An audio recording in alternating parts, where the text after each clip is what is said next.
ಸಂಬಂಧಿಕರಿಗಾಗಿ 6,000 kilometre ದೂರದಿಂದ ಮಹಿಳೆ ಬಂದಿದ್ದಾರೆ. ಸಂಬಂಧಿಕರನ್ನ ಹುಡುಕೊಂಡು 6,000 ಕಿಲೋಮೀಟರ್ ದೂರದಿಂದ ಮಹಿಳೆಯೊಬ್ರು ಬಂದಿದ್ದಾರೆ. ಇವರು ಭಾರತದಲ್ಲೇ ಹುಟ್ಟಿ ವಿದೇಶಕ್ಕೆ ಹೋದ ಮಹಿಳೆ. ಅವರ ರೋಚಕವಾದಂತಹ ಕತೆ ಇದು.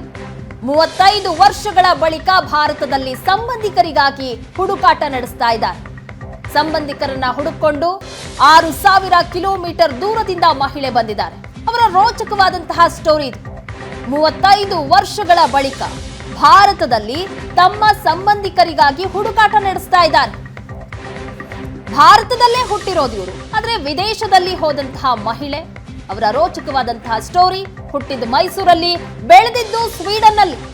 ಸಂಬಂಧಿಕರಿಗಾಗಿ ಮೈಸೂರಿಗೆ ಬಂದಿದ್ದಾರೆ ಜಾನು ಅಲಿಯಾಸ್ ಜಾಲಿ ಸ್ಯಾಂಡ್ಬರ್ಗ್. ಜಾಲಿ ಸ್ಯಾಂಡ್ಬರ್ಗ್ ತಾಯಿ ವಸಂತ ಮದ್ದೂರಿನವರು. ಜಾಲಿ ಸ್ಯಾಂಡ್ಬರ್ಗ್ ತಂದೆ ಮೈಸೂರು ಮೂಲದವರು. 1985ರಲ್ಲಿ ಜಾಲಿ ಸ್ಯಾಂಡ್ಬರ್ಗ್ ಮೈಸೂರಲ್ಲಿ ಜನಿಸ್ತಾರೆ. ಅವರಿಗೆ 5 ವರ್ಷ ಇರುವಾಗ ಜಾಲಿ ತಂದೆ ಆತ್ಮಹತ್ಯೆ ಮಾಡಿಕೊಂಡಿರ್ತಾರೆ.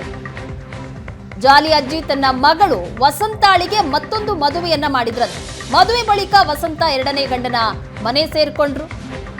ಆದ್ರೆ ಸ್ವೀಡನ್ನಲ್ಲಿದ್ದಂತಹ ಜಾಲಿ ಈಗ ಅವರ ಸಂಬಂಧಿಕರನ್ನ ಹುಡುಕೊಂಡು ಬೆಂಗಳೂರಿಗೆ ಬಂದಿದ್ದಾರೆ. Second time in India. I came to Sweden when I was 8 years old. Every time I was in Sweden, I felt that I am not part of Sweden. I'm part of India. I want to know my root. I want to know where I came from, where my family is, where my mother, if I have any siblings or if I have anything here. I feel that I have something to come back to. So please help me to find my biological family here. I really want to. Yes, ಈ ಬಗ್ಗೆ ಇನ್ನಷ್ಟು ಮಾಹಿತಿಯನ್ನ ಪಡೆಯೋಣ. ನಮ್ಮ ಪ್ರತಿನಿಧಿ ಮಧುಸೂದನ್ ಈಗ ಸಂಪರ್ಕದಲ್ಲಿದ್ದಾರೆ. ಮಧು, very interesting ಕಥೆ ಇದು. ಸ್ವೀಡನ್ಗೆ ಹೋಗಿ ಅಲ್ಲಿದ್ದಂತಹ ಜಾಲಿ ಈಗ 35 ವರ್ಷದ ಬಳಿಕ ವಾಪಸ್ ಆಗ್ತಾರೆ ಅಂತಂದ್ರೆ ಏನಾಯ್ತು? ಅವರ ಕಥೆ ಏನು? ಯಾಕೆ ಅವರಲ್ಲಿ ಹೋಗ್ಬೇಕಾಯ್ತು? ಜೊತೆಗೆ ಈಗ ವಾಪಸ್ ಬಂದೇನು ಹುಡುಕ್ತಾ ಇದ್ದಾರೆ? ಏನಾದರೂ ಸುಳಿವಿದೆಯಾ ಅವರ ಸಂಬಂಧಿಕರ ಬಗ್ಗೆ?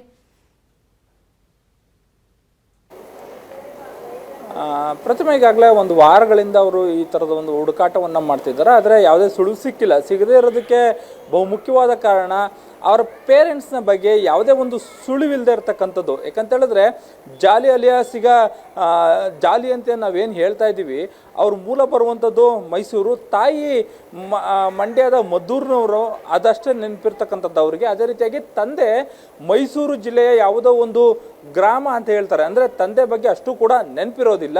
ಅಂದರೆ 1985ರಲ್ಲಿ ಇವ್ರು ಹುಡ್ತಾರೆ. ಇವ್ರಿಗೆ 5 ವರ್ಷ ಆಗುವಷ್ಟರಲ್ಲೇ ಕೂಡ ಅವ್ರ ತಂದೆ ತೀರ್ಕೊಳ್ತಾರೆ. ತೀರ್ಕೊಂಡಂಥ ಸಂದರ್ಭದಲ್ಲಿ ತಾಯಿ ಹೆಸರು ವಸಂತ ಅನ್ನೋದಷ್ಟೇ ಕೂಡ ಈಕೆಗೆ ನೆನಪಿರೋದಲ್ಲ.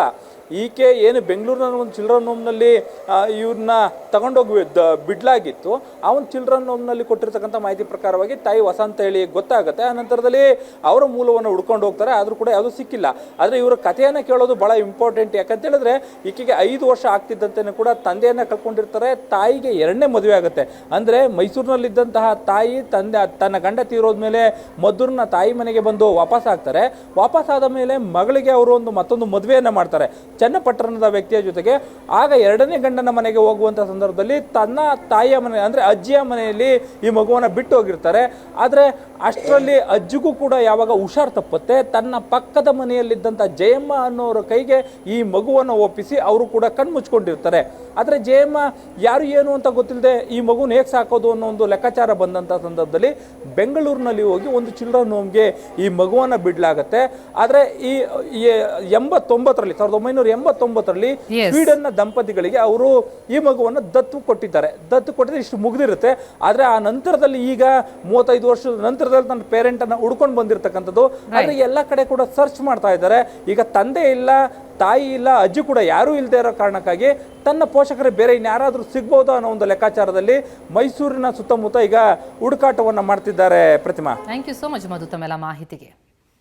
ಜಾಲಿಯ ಹುಡುಕಾಟ ಯಶಸ್ವಿಯಾಗಲಿ, ಅವರಿಗೆ ಅವರ ಸಂಬಂಧಿಕರು ಯಾರೇ ಇದ್ರೂ ಕೂಡ ಸಿಗಲಿ ಅನ್ನುವಂಥ ಆಶಯದೊಂದಿಗೆ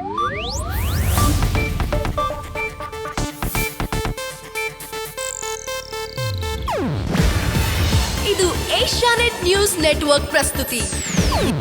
ನೀವು ನೋಡ್ತಿದ್ದೀರಾ ಏಷ್ಯಾನೆಟ್ ಸುವರ್ಣ ನ್ಯೂಸ್.